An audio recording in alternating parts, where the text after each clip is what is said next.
आपला महाराष्ट्र डिजिटल मध्ये मी ऐश्वर्या वाळे तुमचं सर्वांचं स्वागत करते। दापोली तालुक्यातील आंजर्ले येथे छत्रपती शिवाजी महाराजांच्या गाण्यात एकेरी उल्लेख करून टिंगलटवाळी केल्याच्या कारणावरून काही जणांकडून माफीनामा लिहून घेऊन तोंडाला काळे फासण्याची घटना घडली। सोलापूरमध्ये डॉक्टर महिलेला धमकावत 67 लाखांचा गंडा या प्रकरणी दोघांना अटक करण्यात आली आहे। सातारा शहरात कॉम्प्रेसर फुटून भीषण स्फोट, एक ठार तर 2 जण जखमी।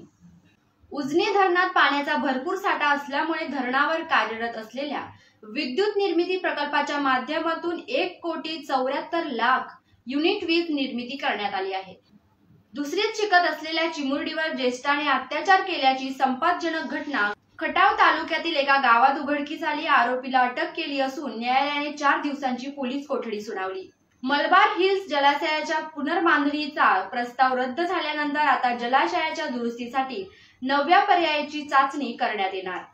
गारगाई धरण प्रकल्पासाठी अन्य सर्व परवानग्या मिळाल्या आहेत, मात्र गेल्या 4 वर्षांपासून वन विभाग आणि वन्यजीव विभागाची परवानगी मिळू न शकल्याने हा प्रकल्प रखडला आहे।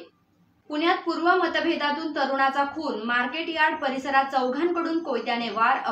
मुख्यमंत्री एकनाथ शिंदे उद्या दुपारी मावळ दौऱ्यावर येणार असून कर्लागड येथील एकविरा आईचे दर्शन घेणार आहेत। पुण्यातील वानवडी लैंगिक अत्याचार प्रकरणात वापरलेल्या स्कूल व्हॅनची तोडफोड करण्यात आली। आंबा बर्फीनंतर चोरट्यांचा सुकामेव्यावर ताव। पुणे वारजे भागातील दुकानातून 1,03,000 रुपयांचा मुद्देमाल चोरून नेल्याची घटना घडली।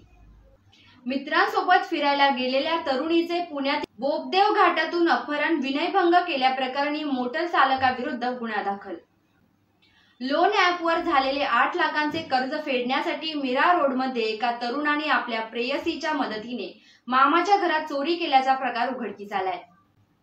येत्या शनिवारी घोडबंदर भागातील वालावलकर मैदानात पंतप्रधान नरेंद्र मोदी यांच्या उपस्थितीत मुख्यमंत्री महिला सशक्तीकरण अभियान कार्यक्रम पार पडणार असून या कार्यक्रमाची जय्यत तयारी सुरू। ठाण्यात गतिमंद मुलीवर सावत्र वडिलांकडून लैंगिक अत्याचार तर सावत्र बहिणीच्या नवऱ्याकडून मारहाण झाल्याचा प्रकार उघडकीस आलाय। अमेय वाघचा लाईक अँड सबस्क्राईब हा चित्रपट लवकरच प्रेक्षकांच्या भेटीला येणार। ठरलं तर मग फेम पूर्णा आजीने वयाच्या 68व्या वर्षी घेतली स्वतःची गाडी। गुणरत्न सदावर्ते दिसणार बिग बॉस हिंदीच्या 18व्या पर्वात। इराणी कप 2024 अंगात 102 डिग्री ताप असतानाही शार्दुल ठाकूरने केली शानदार फलंदाजी, बाद होताच थेट रुग्णालयात। भारताचे माजी कर्णधार मोहम्मद अझरुद्दीन यांना ईडीचे समन्स, मनी लॉन्ड्रिंग प्रकरणात होणार चौकशी। अशाच महत्त्वपूर्ण बातम्यांसाठी फॉलो, लाईक, शेअर करा आणि पाहत राहा आपला महाराष्ट्र डिजिटल। नमस्कार।